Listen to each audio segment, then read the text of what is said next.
Mas notem comigo, por gentileza, versículo 3.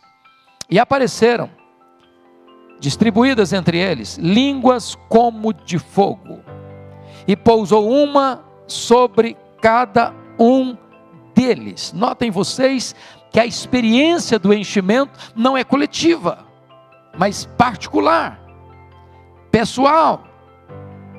E desta forma, irmãos, a plenitude do Espírito Santo é para pessoas, é para indivíduos, é para você, é para mim. Estas línguas como de fogo pousaram, mas não pousaram no ambiente geral, não pousaram na coletividade, uma sobre cada um deles.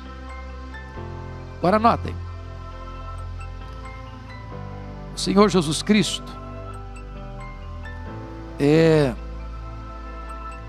através do seu precursor João Batista, foi categórico em afirmar, quando as pessoas queriam fazer dele o Messias: porventura tu não és o Cristo?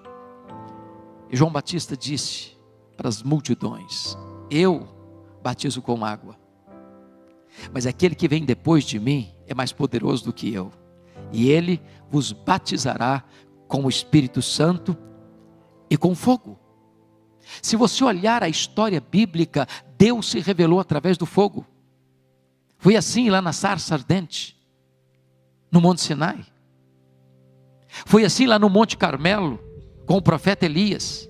O fogo de Deus veio, consumiu o holocausto. Foi assim quando Salomão estava consagrando o templo. A presença de Deus veio como fogo. A Bíblia diz, e as Escrituras nos informam, que o trono de Deus é fogo, que Deus é fogo, que a palavra de Deus é fogo, que Ele faz dos seus ministros labaredas de fogo. E agora o Espírito Santo vem como línguas como de fogo, porque Jesus veio, e a promessa de que Ele viria e batizaria com o Espírito Santo e com fogo. É claro que esse texto é um texto que dá margem para alguns e outros estudiosos dizerem que não, que batismo com o Espírito Santo é uma coisa, e que batismo com fogo é o oposto de batismo com o Espírito Santo. Mas notem vocês que o texto não está dizendo Ele vos batizará com o Espírito Santo ou com fogo, mas Ele vos batizará com o Espírito Santo e com fogo, de tal maneira que as mesmas pessoas recebem tanto um quanto o outro. E aí me leva a uma ideia feita por Edwin Orr. Edwin Orr esteve aqui no Brasil no centenário do presbiterianismo. Talvez foi a pessoa, pelo menos que naquela época, mais conhecia e pregava sobre avivamento na história da igreja. E Edwin Orr relata um fato curioso, que ele estava pregando um grande culto de praça pública, uma grande multidão, e ele tem uma atitude que gera inicialmente muita estranheza, porque ele chama dois pastores à frente. Um pastor aspersionista, como um presbiteriano, por exemplo, e um pastor imersionista, como o irmão pastor Batista, por exemplo. E aí na frente de toda aquela multidão, ele perguntou para os pastores assim: qual de vocês usa mais água no batismo? Gerou um constrangimento no auditório. Era uma pergunta impertinente, era uma pergunta que gerava uma espécie de constrangimento público para aqueles dois ministros do Evangelho. E antes que o desconforto pudesse ser gerado, ele respondeu: não importa a quantidade de água que vocês usam no batismo, a língua continua seca. Nós precisamos de um batismo de fogo, porque só o fogo pode entrar para suas entranhas e purificar você. Quando você trata do batismo com fogo, você está pensando em quatro coisas. Primeiro, o fogo ilumina. Segundo, o fogo aquece. Terceiro, o fogo purifica. Quarto, o fogo alastra. Nós precisamos deste revestimento e deste poder. Deste poder. Aliás, quando você vai estudar as Escrituras, lá no livro de Levíticos, capítulo 6, 5 vezes aparece lá a exortação, a instrução, para não deixar o fogo apagar sobre o altar. Porque o fogo tem duas características: ou ele alastra, ou ele apaga. Para que o fogo continue aceso no seu coração, é necessário você manter o combustível do fogo. alimentar o fogo, porque senão ele apaga. Há muitos crentes, meus irmãos, que hoje estão como que cobertos de cinzas.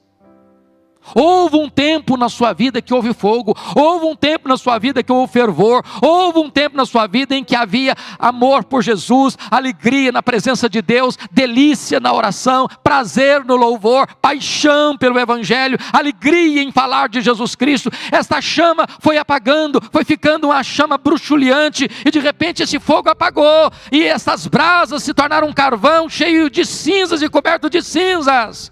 Por isso o apóstolo Paulo diz para Timóteo: Timóteo, reavive, meu filho, o dom que há em você. E a palavra reavivar aí é o uso de foles para acender as brasas, para levantar o fogo, para aquecer novamente, para trazer fogo de novo. Nós precisamos deste fogo do Espírito Santo de Deus.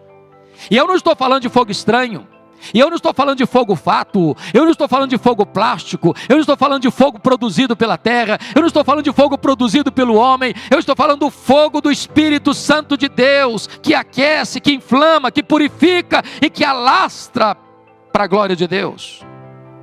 O general William Booth insistia com o seu povo: a tendência do fogo é apagar-se, vigie o fogo no altar do seu coração. Irmãos, nós precisamos de uma igreja inflamada, quentinha, viva, cheia do fogo do Espírito de Deus. Às vezes eu olho para alguns crentes, parece mais uma barra de gelo do que uma fornalha acesa. Parece mais uma barra de gelo conservando o religiosismo, quando na verdade nós devemos ter o coração aquecido. Perguntaram certa feita para Dwight Lyman Moody: ou Moody, como é que começa um avivamento na igreja? Ele diz o seguinte: você quer começar um avivamento na igreja? Acenda uma fogueira no púlpito. O crente precisa ter fogo no coração, fogo de fervor, de entusiasmo, de alegria, de paixão pela obra de Deus, de zelo pela glória de Deus. Precisamos de línguas como de fogo, amados irmãos. Não basta você arrumar a lenha, não basta você colocar a oferta no altar, é preciso que o fogo venha.